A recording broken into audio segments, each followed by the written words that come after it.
La population suisse était appelée à se rendre aux urnes ce dimanche. À Bienne, un seul objet communal était soumis au peuple, la révision du règlement sur la réclame. Le souverain biennois a accepté le texte proposé par le conseil municipal avec presque 53% de oui. Cette mise à jour du règlement datant d'une vingtaine d'années avait engendré des débats houleux à cause d'un point, l'obligation de faire des publicités bilingues pour les panneaux publicitaires nécessitant un permis de construire. Pour le maire Erich Fehr, ce oui est un sacré soulagement. Je suis heureux et fier que les Biennoises et Biennois aient défendu notre ADN, c'est-à-dire le bilinguisme, et ça, quand on regarde le résultat, roman et suisse-allemand ensemble. Ce résultat est un revers pour la droite biennoise qui était farouchement opposée à cette obligation de bilinguisme. Je suis aujourd'hui déçue par ce résultat.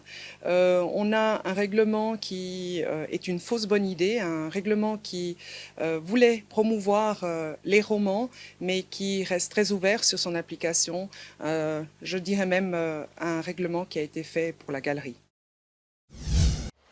Les citoyennes et citoyens des communes de Plateau de Diesse et de Douane-d'Aucher devaient se pencher sur l'avenir de leurs eaux usées. Le projet de raccordement à la station d'épuration du Landron a été accepté dans la commune de Douane-d'Aucher par 91% des votantes et votants. Dans la commune de Plateau de Diesse, elle a été acceptée par 87% des ayants droit. Actuellement, les eaux usées des communes précitées ainsi que de Glérès sont traitées par la station du Toinebach. Mais celle-ci n'est plus aux normes.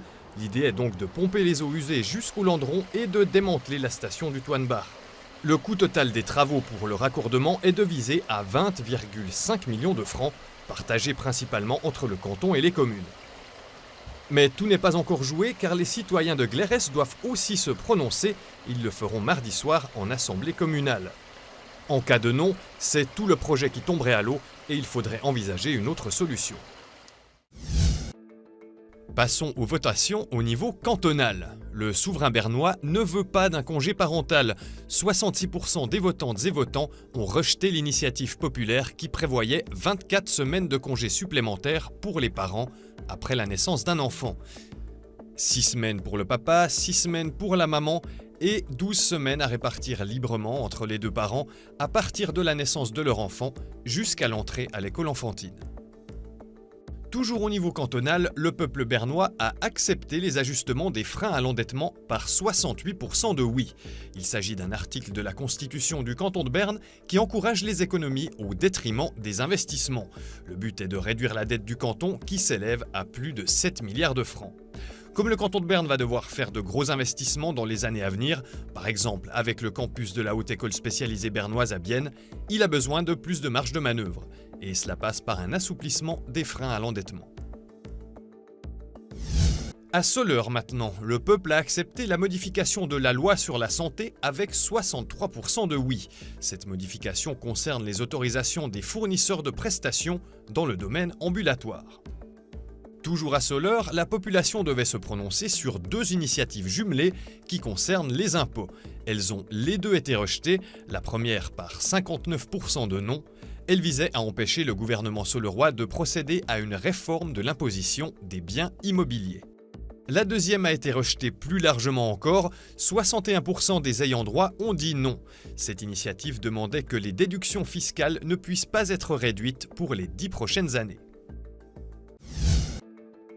Enfin, passons brièvement sur les résultats nationaux.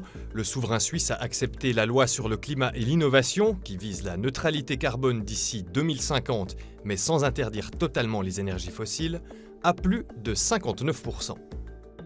La prolongation de la loi Covid jusqu'à juin 2024 a passé la rampe avec 62% de oui. Elle doit permettre de garder des bases légales pour que la Confédération puisse réagir rapidement en cas de dégradation de la situation sanitaire.